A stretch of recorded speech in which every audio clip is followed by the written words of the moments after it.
الكريم. أما بعد فأعوذ بالله من الشيطان الرجيم.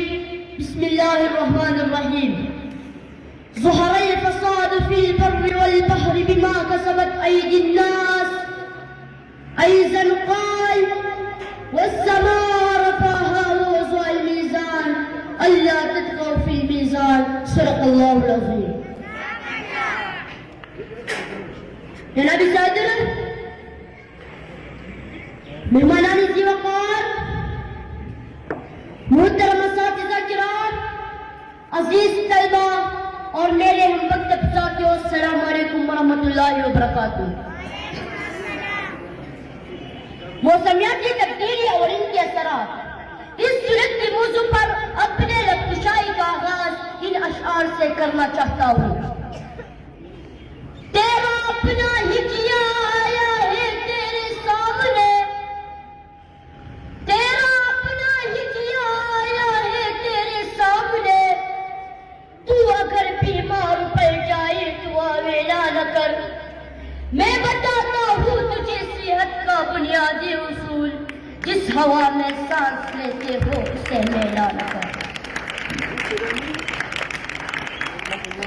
جناب صدر، ترتیب، تناسب اور توازن اس کائنات کا حسن ہی نہیں بلکہ اس کائنات کی بقا و سلامتی کی ضمانت بھی ہے۔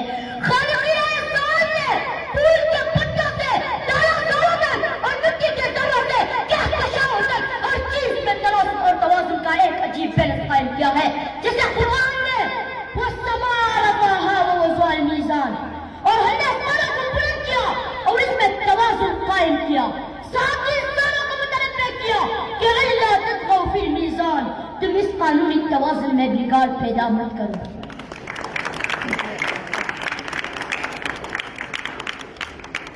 جناب صدر، آج حضرت انسان نے وہی کچھ کیا اس سے منع کیا گیا تھا، اپنی اراضی تسلیم اور اپنے خواہشات کی تکمیل کے لیے نظام فطرت کو بگاڑ کر رکھ دیا اور یوں پورا ہیومن سپورٹ سسٹم تباہ کر ڈالا۔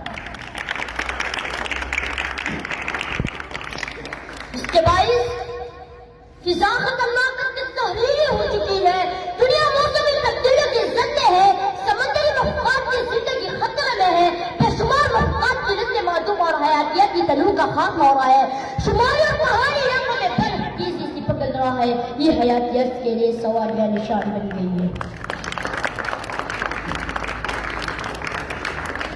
شاعر نے کیا خوب فرمایا ہے، خاک دا پر قہر ہے آلودگی، خاک دا پر قہر ہے آلودگی، ان سجا پر زہر ہے آلودگی، اس سے بچنا معجزے سے کم نہیں، موت کی ایک لہر ہے آلودگی۔